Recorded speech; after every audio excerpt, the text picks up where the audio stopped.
اس میں اتنے ہی روپے تھے کہ وہ ترکی کے کسی نمبر پر 30 سیکنڈ کی کال کر سکتی تھی۔ اتنی سی دیر میں بھی وہ جہان کو اپنی صورتحال سمجھا سکتی تھی۔ وہ جلدی جلدی فون بک نیچے کرنے لگی۔ جے میں جہان کا نمبر نہیں تھا تو اس نے سی میں دیکھا، وہاں بھی نہیں تھا۔ وہ ذرا حیرت سے سبین پھپھو کا نام تلاشنے لگی۔ ان کا نمبر بھی غائب، بس پاکستانی نمبر تھے۔ کیوں؟ اس نے دکھتے سر کے ساتھ سوچنا چاہا، اور تب ایک جھماکے سے اسے یاد آ گیا۔ یہ پاکستانی موبائل تھا اور ترکی کے سارے نمبرز اس نے اپنے ترک فون میں محفوظ کر رکھے تھے۔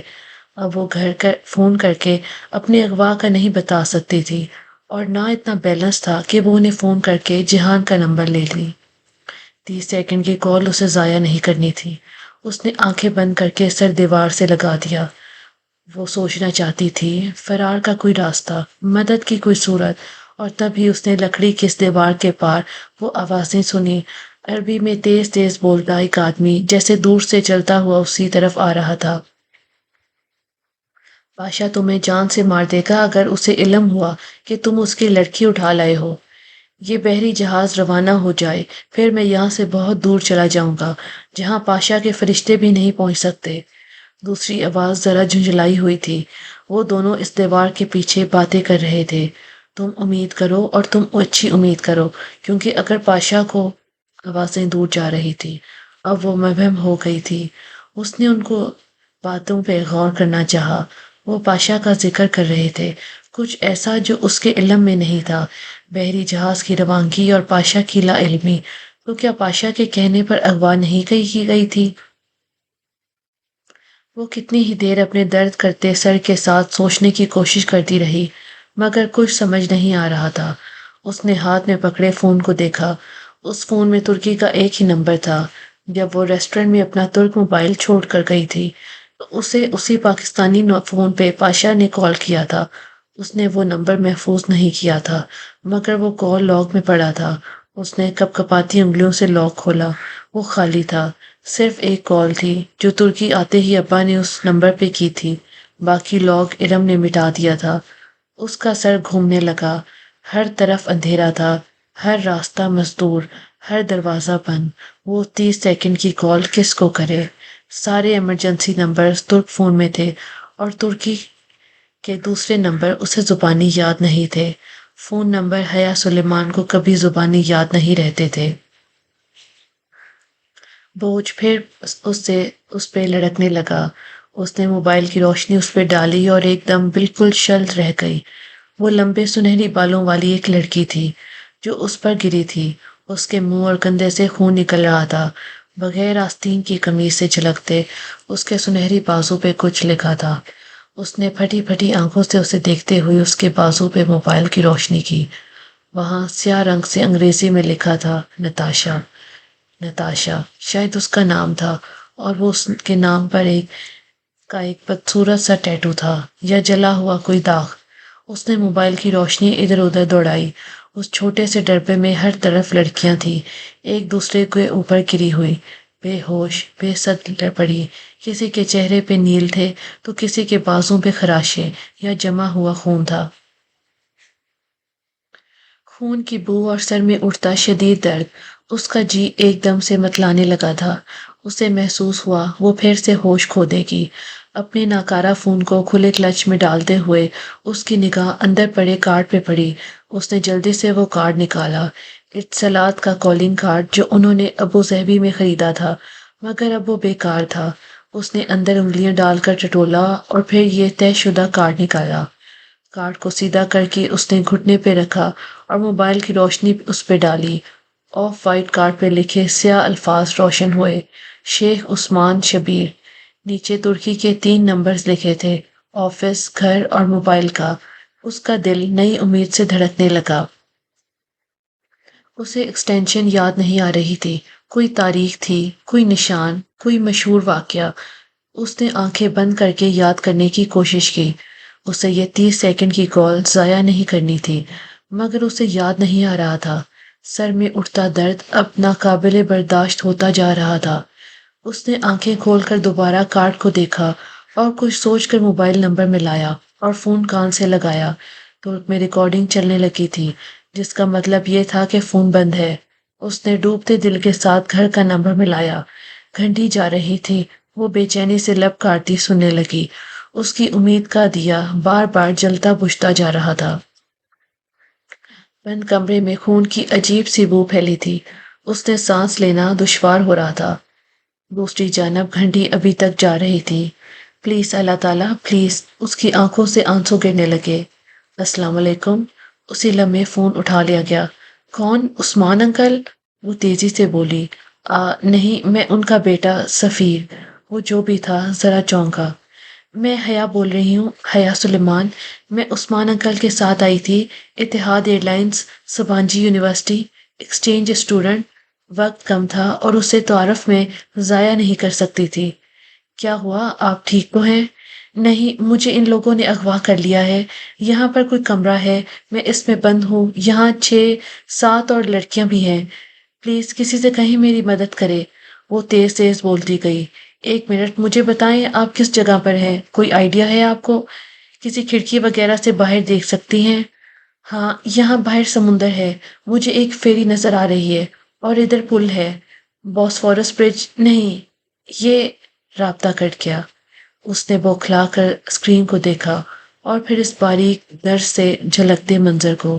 اس نے بوسفورس برج کہہ دیا تھا، جبکہ بوسفورس برج نہیں تھا۔ وہ اب پہچانی تھی، یہ سلطان احمد برج تھا، شہر کے دونوں حصوں کو ملانے والا دوسرا پل۔ اس نے اپنی لوکیشن ہی غلط بتائی تھی۔ اب وہ بے بسی سے موبائل کو دیکھے گئی۔ بیلنس ختم ہو گیا تھا اور اب وہ کال ریسیو کرنے سے بھی قاصر تھی۔ دروازے پہ آہٹ ہوئی، تالا کھلنے کی آواز۔ اس نے جلدی سے فون کلچ میں ڈال کر اسے بند کیا اور گردن کے ایک طرف ڈھلکا کر آنکھیں موند لی۔ دروازہ بھاری چڑچڑاہٹ کے ساتھ کھلا۔ کوئی اندر آیا۔ اس پہ جھک کر اس کی ہتھکڑی چابی سے کھولی اور پھر اسے بازو سے کسی جانور کی طرح گھسیٹتے باہر لے جانے لگا۔ اس کے لبوں سے بے اختیار کرا نکلی۔ وہ آدمی اسے بڑے کمرے میں لایا اور اب کرسی پہ بٹھا کر اس کے ہاتھ پاؤں کرسی سے باندھ رہا تھا۔ مجھے چھوڑ دو، مجھے جانے دو، وہ منمنائی تھی۔ اس نے جواباً ٹیپ کا ایک ٹکڑا دانت سے کاٹ کر اس کے لبوں پر کس کر چپکا دیا۔ وہ گردن دائیں سے بائیں مارنے لگی۔ ٹیپ سے اس کی آواز گھٹ کر رہ گئی۔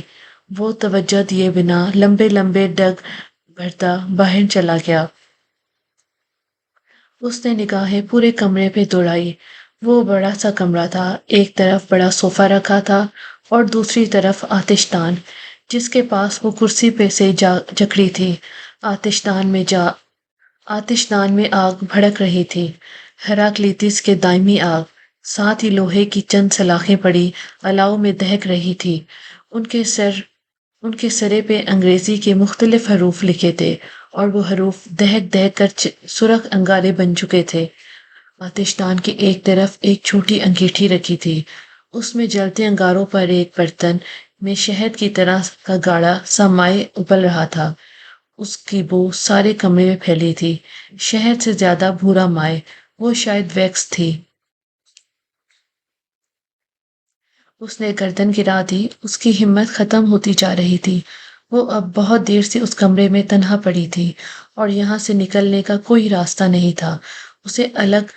اسے لگ رہا تھا اس نے وہ کال ضائع کر دی۔ پتہ نہیں وہ کون تھا اور اسے اس کی بات سمجھ میں آئی بھی تھی یا نہیں، اور وہ کچھ کرے گا یا بھی نہیں۔ اگر وہ گھر فون کر لیتی تو شاید، مگر نہیں، گھر فون کرنے کی صورت میں بات پھیل جاتی اور اس سے تو بہتر تھا کہ وہ یہیں پڑی رہتی۔ لیکن بات تو اب بھی پھیل جائے گی، اور جو ذلت، جو بدنامی اس کا انتظار کر رہی تھی، اس کے سامنے وہ بھولی بسری سی ویڈیو آ گئی، شریفوں کا مجرا۔ نہیں، پلیز اللہ تعالیٰ پلیز میری مدد کرے۔ وہ بھیگی آنکھوں کے ساتھ دعا مانگنے لگی۔ اس کی دعا پہلے قبول نہیں ہوئی تھی، شاید اب ہو جائے، شاید اب اس کی مدد کر دی جائے۔ آتش دان کے قریب ہونے کے باعث تپش اس تک پہنچ رہی تھی اور اس مسلسل حدت سے اس کے پاؤں دہکنے لگے تھے۔ وہ زرد الاؤ کو دیکھ کر رہی تھی جس کی سرخ لپٹیں اٹھ اٹھ کر ہوا میں گم ہو رہی تھی۔ گرمی بھڑکتی جا رہی تھی، اس کا سارا وجود گویا آگ میں دہک رہا تھا۔ لمبے بال کمر اور کندھوں پہ بکھرے تھے، وہ ان کو سمیٹنے پہ بھی قادر نہیں تھی۔ اس نے پورا زور لگا کر کرسی کو پیچھے دھکیلنا چاہا مگر وہ نہیں ہلی۔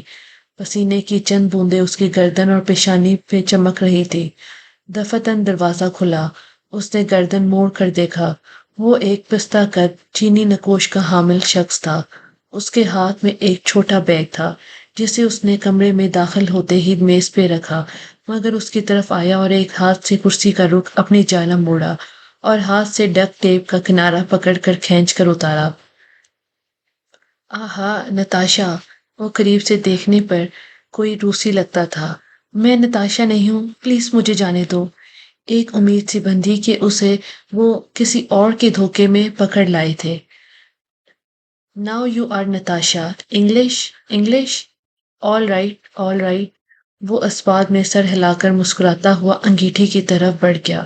پلیز مجھے جانے دو، وہ اس کی پشت کو دیکھتے ہوئے منت بھرے لہجے میں بولی۔ وہ آگ کے ساتھ کھڑا تھا، تپش کا رستہ رک گیا۔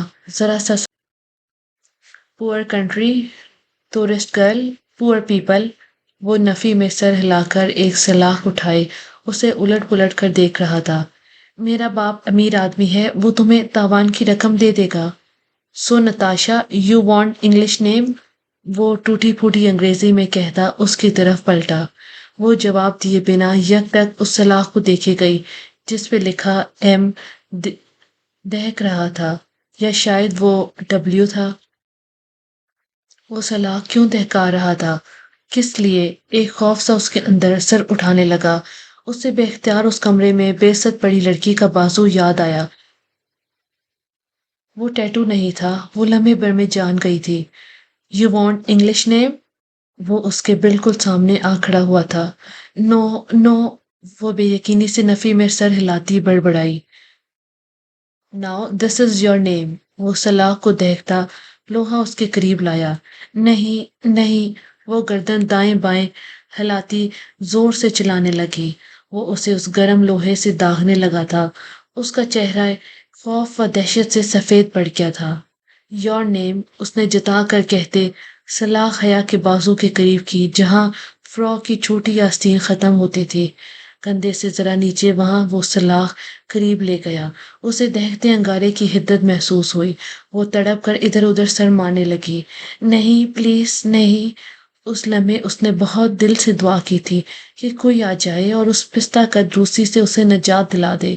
کوئی آ جائے، چاہے وہ عبد الرحمن پاشا ہی کیوں نہ ہو، کوئی تو۔ روسی نے دہکتا ہوا لوہا اس کے بازو کے اوپری حصے پر رکھ کر دبایا۔ وہ بری طرح سے بلبلا اٹھی۔ اس کے حلق سے ایک دل خراش چیخ نکلی تھی، مگر وہ اس طرح زور دے کر سلاخ دبائے کھڑا تھا۔ اندر سے ماس جلنے لگا۔ وہ روح میں اتر جانے والی، زخمی کر دینے والی بدترین جلن تھی۔ وہ چیخ رہی تھی، وہ رو رہی تھی۔ چند لمحے بعد اس نے سلاخ اٹھا لی۔ وہ مکمل طور پہ جل گئی تھی۔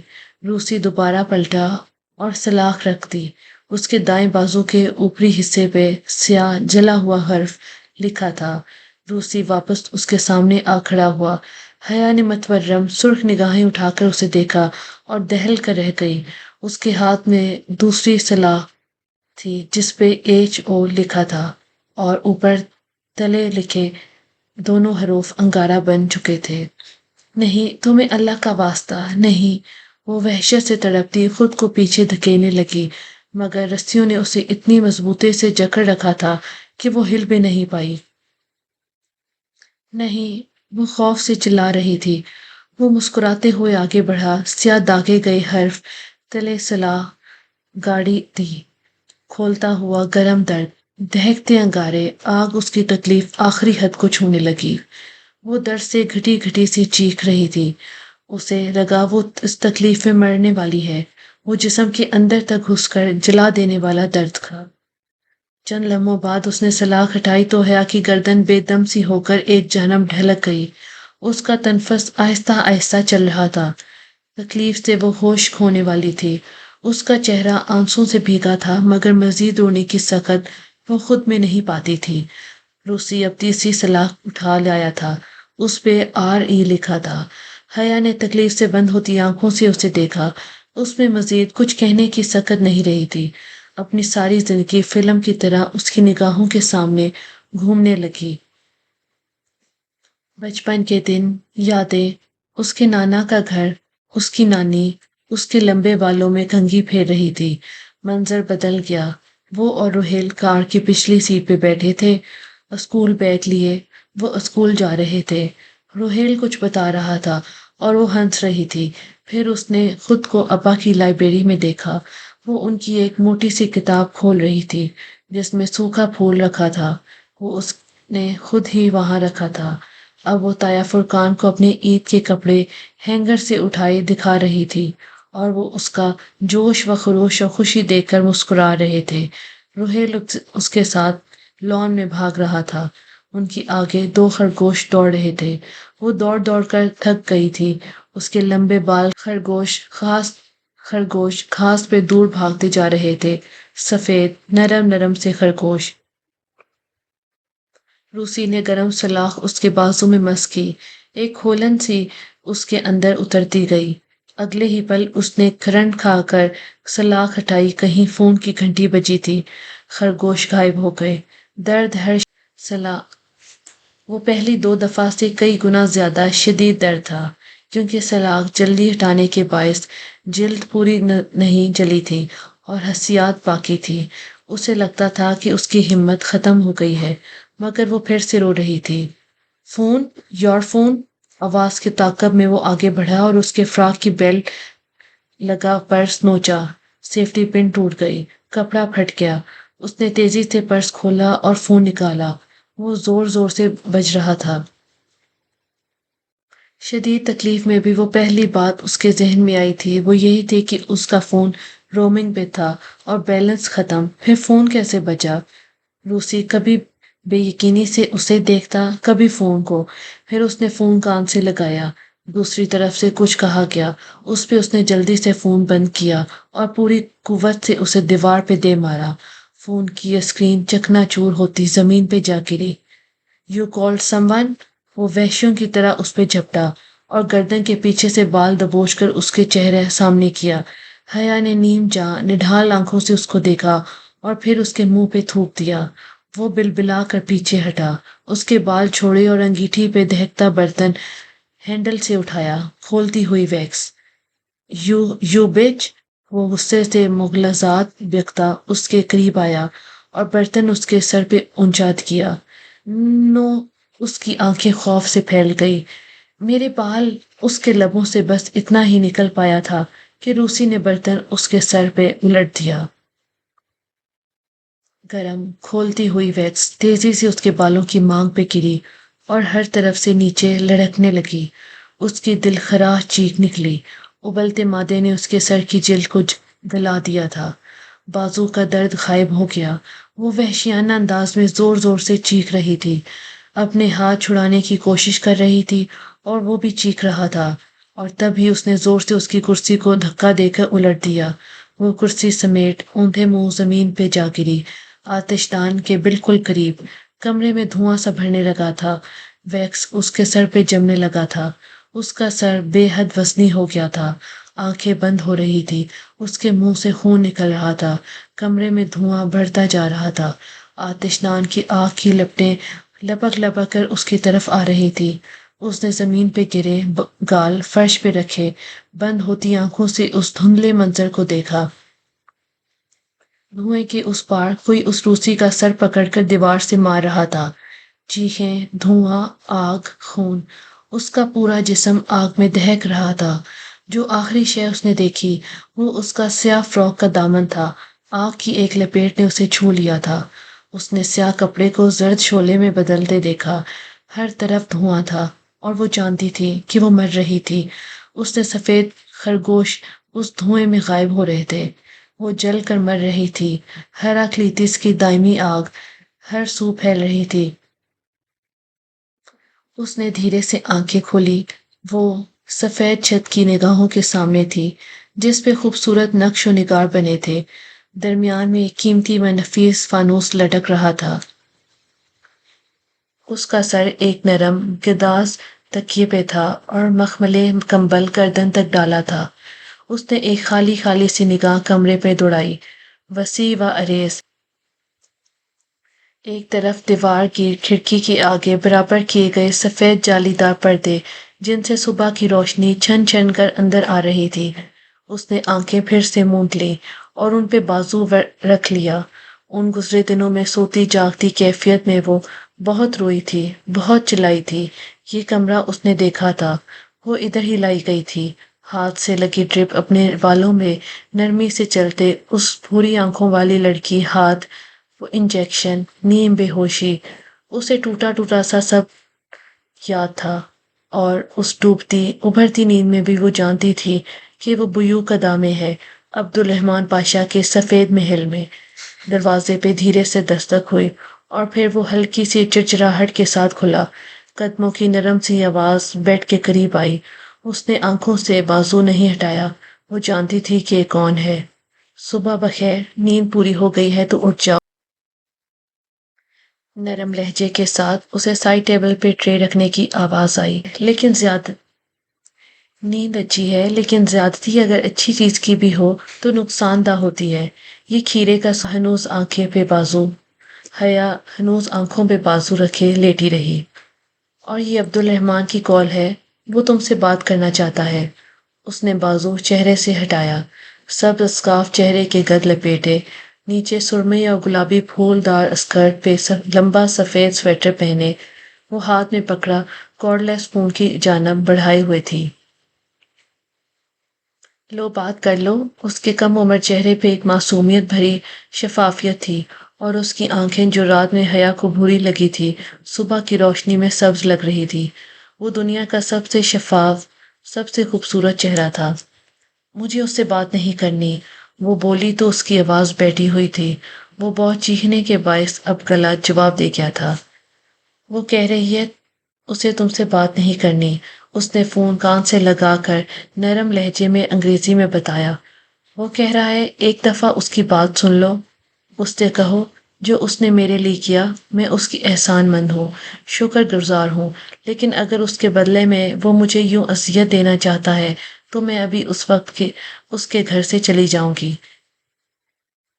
وہ بے حد رکھائی سے بولی۔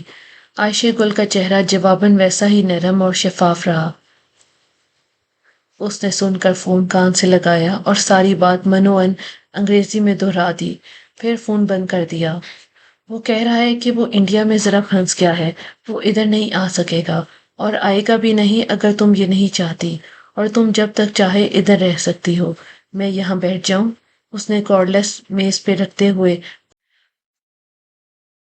وہ نہ اجنبیوں سے جلدی کھلتی ملتی تھی اور نہ ہی اسے پاشا کے گھر والوں سے راہ و رسم پڑھانے میں دلچسپی تھی، مگر اس لڑکی کا چہرہ اتنا نرم اور دوستانہ تھا کہ خود بخود اس کی گردن اسبات میں ہل گئی۔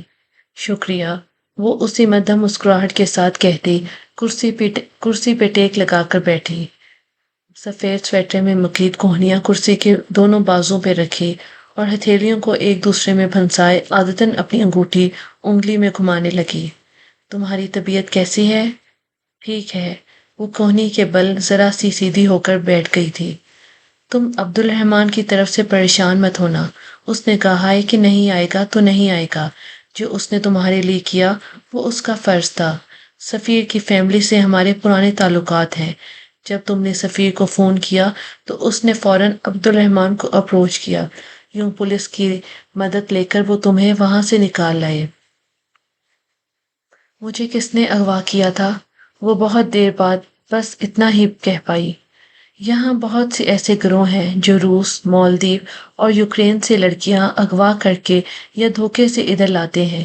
اس کے علاوہ ان ٹورسٹ لڑکیوں کو جن کا تعلق کسی ایسے غریب ملک سے ہو، ان کے گھر والے ترکی آ کر زیادہ دیر تک کیس کا تعاقب نہ کر سکیں، ان کو بھی یہ اغوا کرتے ہیں۔ ایک دفعہ ان کے پاس پہنچنے کے بعد سب لڑکیاں نتاشا بن جاتی ہیں۔ یہ ان نتاشاز کو آگے بیچ دیتے ہیں اور ان سے وائٹ سلیوری کروائی جاتی ہے۔ اس نے تکلیف سے آنکھیں موند لی۔ اسے یاد آ گیا تھا، نتاشا ترکی میں کام کرنے والی روسی کال گرل کو کہتے ہیں۔ تم چھوڑو یہ سب، اپنے گھر فون کر لو، وہ 2 دن ہو گئے ہیں، تمہیں انہیں اپنی خیریت کی اطلاع تو دینی چاہیے۔ اس نے جواب نہیں دیا، بس خالی خالی نگاہوں سے کھڑکی کے جالی دار پردے کو دیکھتی رہی جو ہوا سے ہولے ہولے پھڑپھڑاتا رہا تھا۔ اس کے پاس جواب تھا بھی نہیں۔ میں اور بہارے گل جنگل۔ اس نے بنا تردوں کے نفی میں گردن ہلا دی۔ عائشہ کے چہرے پہ ذرا سی اداسی پھیلی۔ چلو جیسے تمہاری خوشی، آج نہیں تو کل تم ضرور ہمارے ساتھ چلنا۔ اس نے فوراً خود ہی نئی امید ڈھونڈ۔ ناشتہ ضرور کرنا، مہمان بھوکا رہے بہت دکھتا ہے۔ شگفتگی سے کہتے ہوئے اس نے کرسی واپس رکھی اور باہر چلی گئی۔ حیا نے کمبل نرم گداس قالین میں پاؤں گویا دھنس سے گئے۔ وہ اپنے پیروں پہ کھڑی ہوئی تو کمر میں درد کی لہر اٹھی۔ کرسی گرنے سے اس کے کندھوں، کمر اور گھٹنوں پہ بہت سی چوٹیں آئی تھی۔ وہ قالین پہ ننگے پاؤں چلتی ڈریسنگ ٹیبل کے قدر آور آئینے کے سامنے جا کھڑی ہوئی۔ اس کا عکس بہت تھکا تھکا تلے ہلکا،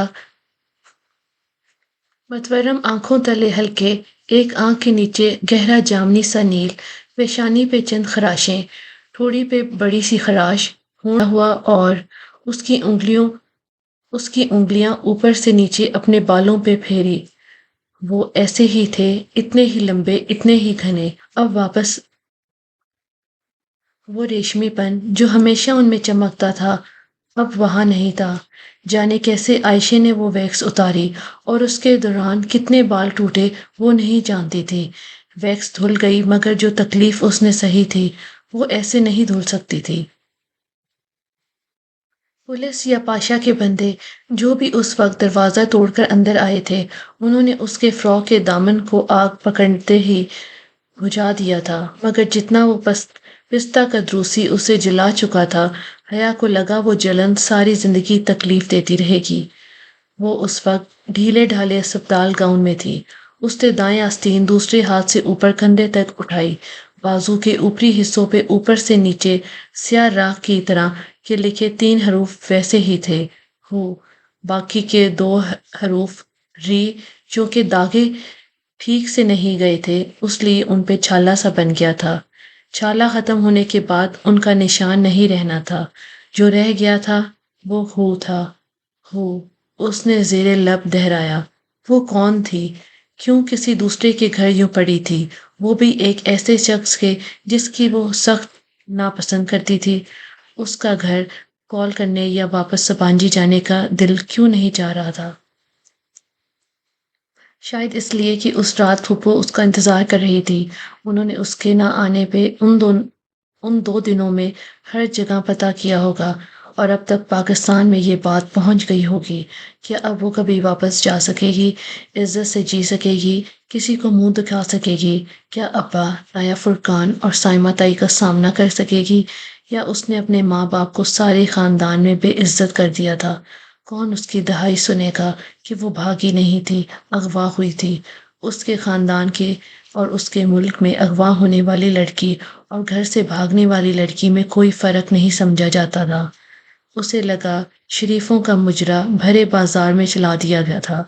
وہ واقعی بدنام ہو گئی تھی۔ وہ کھڑکی میں آ کھڑی ہوئی اور جالی دار پردہ ہٹایا، پھر کھڑکی کے پرد کھول دیے۔ سمندر کی سرد برفیلی ہوا اس کے چہرے سے ٹکرائی لگے۔ وہ دوسری منزل کی کھڑکی میں کھڑی تھی۔ نیچے اسے باغیچہ نظر آ رہا تھا اور اس کے پار لکڑی کا گیٹ جسے ایک بیتی شام اس نے ہذیانی انداز میں بھاگتے ہوئے پار کیا تھا۔ باغیچے اس میں ایک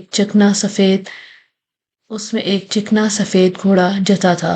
بگی کے پیچھے ایک لکڑی کا صندوق نصب تھا جس کا ڈھکن کھولے کھڑے عائشہ گھاس سے چیزیں اٹھا کر اس میں رکھ رہی تھی، آرے، کلہاڑے، چاقو اور ایسے کئی اوزار۔ چھوٹی بچی بہارے سرخ چمکتے سیبوں سے بھری رہی تھی۔ اندر بیٹھ کر اس نے ٹوکری گود میں رکھ لی۔ وہ جس حصے میں بیٹھی تھی وہ حیا کے سامنے تھا۔ عائشہ صندوق کا ڈھکن بند کر کے پیچھے سے گھوم کر دوسری طرف آ بیٹھی۔ دفعتاً بہارے کی نگاہ اوپر کھلی کھڑکی میں کھڑی حیا پہ پڑی۔ حیا، اس نے جلدی سے ہاتھ ہلایا۔ اس کے پکارنے پہ اس نے بائیں جانب بیٹھی عائشہ نے آگے ہو کر چہرہ بہارے کے کندھے سے اس طرف نکال کر حیا کوتے ہوئے ہاتھ ہلایا۔ وہ مسکرا نہیں سکی، بس تھوڑا سا ہاتھ اٹھا کر واپس گرا دیا۔ دفعتاً عائشہ نے جھک کر بہارے کے کان میں کچھ کہا تو بچی نے اوہ کہہ کر جلدی سے ٹوکری کی ایک سرخ سیب نکالا اور اپنے فراق سے رگڑا اور کیچ کہتے ہوئے اوپر کی سمت اچھالا۔ لاشعوری طور پہ اس نے ہاتھ بڑھائے مگر اڑ کر آتا سیب اوپر بالکونی کی ریلنگ میں اٹک گیا۔ اوہ نو! مار چکا تھا۔ اسی اثنا بک مار چکا تھا۔ بگی گھوڑے کے پیچھے کھنچتی ہوئی گیٹ سے باہر نکل گئی۔ وہ کھڑکی سے ہٹ آئی۔ بہارے کا سیب وہیں ریلنگ گرل کے ڈیزائن میں پھنسا رہ گیا۔ وہ کمرے کا دروازہ کھول کر باہر آئی۔ لکڑی کی فرش، چمکتی راہداری سنسان پڑی تھی۔ وہ ننگے پاؤں چلتی آگے گئی۔ راہداری کے سرے پہ ایک کمرے کا دروازہ نیم وا تھا۔ اس کے آگے جہاں راہداری ختم ہوتی تھی وہاں ایک گول چکر کھاتا لکڑی کا زینہ تھا جو نیچے لیونگ روم سے شروع ہو کر بالائی منزل کی راہداری جہاں وہ کھڑی تھی سے ہوتا ہوا اوپر تیسری منزل تک جاتا تھا۔ اس نے گردن اٹھا کر اس بلند و بالا سفید محل کو دیکھا۔ اگر کبھی اسے اس محل سے بھاگنا ہو تو سارے چور راستے اسے معلوم ہو۔ نیم واد حیا نے کمرے کا نیم وا دروازہ پورا کھول دیا۔ وہ ایک چھوٹا اسٹڈی روم تھا جس میں آبنوس وہاں بہت سی بیش قیمت کتب سجی تھی۔ وہ چھوٹے چھوٹے قدم اٹھاتی اندر آئی۔ اسٹڈی کی دیواروں پہ جا بجا بڑے بڑے فوٹو فریم نصب تھے۔ وہ ایک ٹرانس کی سی کیفیت میں انہیں دیکھے گئی۔ وہ سب اس کی تصاویر تھی۔